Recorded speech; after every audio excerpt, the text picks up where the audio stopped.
Four what Danish Farooq നമ്മളെപ്പോഴും ചോദിക്കുന്ന ഒരു ക്വസ്റ്റ്യൻ ആണല്ലേ. അപ്പോൾ നമ്മൾ പലപ്പോഴും ചോദിക്കാറുണ്ട്, അതായത് ബ്ലാസ്റ്റേഴ്സിന്റെ ടീം 11 വരുമ്പോ, അതേപോലെ ബ്ലാസ്റ്റേഴ്സിന്റെ ക്യാപ്റ്റൻ ആംബാൻഡ് ധരിക്കുമ്പോ, അതേപോലെ ഇപ്പോ ഇന്ത്യയുടെ നാഷണൽ സ്ക്വാഡ് പ്രഖ്യാപിച്ചപ്പോ ഒക്കെ എല്ലാവരും ചോദിക്കുന്ന ഒരു ക്വസ്റ്റ്യൻ ആണതല്ലേ, എന്തിനു വേണ്ടിയാണ് ഡാനിഷ് എന്ന് ഇങ്ങനെ ചോദിക്കുന്നുണ്ട്.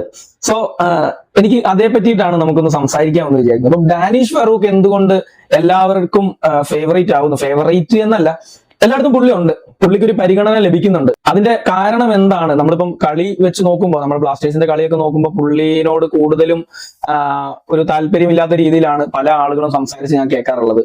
എങ്കിൽ പുള്ളിയുടെ ഭാഗത്തു നിന്ന് ഒരുപാട് പ്ലേയിങ് മിസ്റ്റേക്സുകൾ സംഭവിക്കാറുണ്ട്.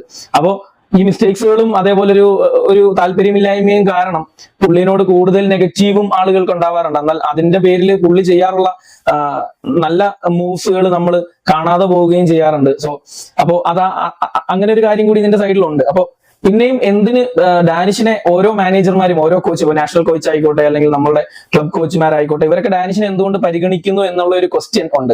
ഞാൻ എന്റെ പല ഫ്രണ്ട്സായിട്ട് ഇങ്ങനെ സംസാരിച്ചു പോയി, എന്താ ഇങ്ങനെ ഒരു കാര്യം ഉണ്ടല്ലോ, ഡാനിഷിന്റെ കേസ് ശരിക്കും എന്താ സംഭവം, ഇങ്ങനെ ഡിസ്കസ് ചെയ്ത് പല ഫ്രണ്ട്സായിട്ട് ഡിസ്കസ് ചെയ്ത കൂട്ടത്തിൽ എനിക്ക് കിട്ടിയൊരു കൺക്ലൂഷൻ എന്ന് പറയുന്നത്, ഫുട്ബോൾ എന്ന് പറയുന്ന ഗെയിമിൽ ഈ ഫിസിക് എന്ന് പറയുന്ന സാധനം വളരെ ഇമ്പോർട്ടന്റ് ആണ്.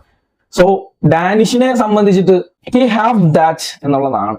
പുള്ളിക്ക് അത്യാവശ്യം നല്ല കിടിലം ഫിസിക് ഉണ്ട് എന്നുള്ളതാണ്. ഡാനിഷിന്റെ ഫിസിക് തന്നെയാണ് ഡാനിഷിന്റെ പ്ലസ് പോയിന്റ് എന്നുള്ളതാണ്. നമുക്കറിയാം, ഫുട്ബോൾ എന്ന് പറയുന്ന സാധനത്തിന് ഫിസിക്കലി നമ്മൾ നോക്കിക്കഴിഞ്ഞാൽ ഫിസിക്കിന്റെ പേരിൽ മാറ്റി നിർത്തപ്പെടുന്ന ലെജൻസ് വരെയുള്ള ഒരു കാലഘട്ടമാണ് ഇപ്പോൾ. എസ്പെഷ്യലി നമ്മളിപ്പോ നെയ്മറുടെ കേസ് തന്നെ എടുത്ത് നോക്കിയാൽ ലെജൻഡാണ്. ബ്രസീൽ കണ്ട എക്കാലത്തെയും ഒരു ലെജൻഡാണ്. ആള് പോലും ഇപ്പൊ നാഷണൽ ടീമിൽ നിന്ന് മാറി നിൽക്കേണ്ട അവസ്ഥയാണ്. കാരണം ഫിസിക് ഓക്കെ അല്ല എന്നുള്ള ഒറ്റ കാരണത്താലാണ് ആള് മാറി നിൽക്കുന്നത്. സോ അങ്ങനെയുള്ളൊരു കാലഘട്ടം കൂടിയാണിത്. അപ്പോ ഡാനിഷ് ഫറൂഖിനെയൊക്കെ സംബന്ധിച്ചിട്ട് അപ്പൊ അത്രയും ഹൈറ്റും അതേപോലെ അത്രയും സൈസും ആ ഒരു സ്ട്രെങ്ത് ഒക്കെ ഉള്ള ഒരു പ്ലെയറിനെ എല്ലാവരും ചൂസ് ചെയ്യും എന്നുള്ളതാണ്. ഇപ്പം നമ്മൾ നോക്കുമ്പോൾ ഇപ്പം ഡാനിഷ് ആണോ അല്ലെങ്കിൽ വിപിൻ മോഹൻ ആണോ ബെറ്റർ പ്ലെയർ എന്ന് ചോദിച്ചു കഴിഞ്ഞാൽ 100% നമ്മൾ പറയും വിപിൻ മോഹൻ തന്നെയാണ് ബെറ്റർ ഫാർ ഡാനിഷിനേക്കാൾ ഫാർ ബെറ്റർ പ്ലെയർ ആണ്. പക്ഷെ നമ്മൾ കണ്ടിട്ടുണ്ട് പലപ്പോഴും ഡാനിഷ് ആണ് ഫസ്റ്റ് ഓപ്ഷൻ ആയിട്ട് വരുന്നത്. അതിന്റെ കാരണം എനിക്ക് ഈ ഡിസ്കഷനിൽ നിന്നൊക്കെ മനസ്സിലായി, ഡാനിഷിന്റെ ഫിസിക് തന്നെയാണ്.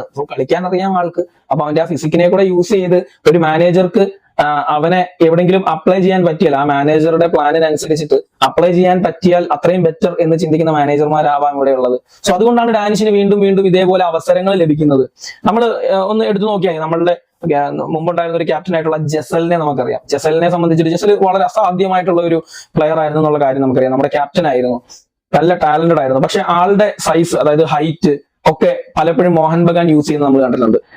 ജസൽ കളിക്കുന്ന ആ ഒരു സൈഡിലേക്ക് മൻവീർ സിംഗിനെ ഒക്കെ ഇട്ട് അവര് കളിച്ച് അവരവരുടെ പ്ലാനിൽ വിജയിക്കുന്നത് നമ്മൾ പലപ്പോഴും കണ്ടിട്ടുണ്ട്.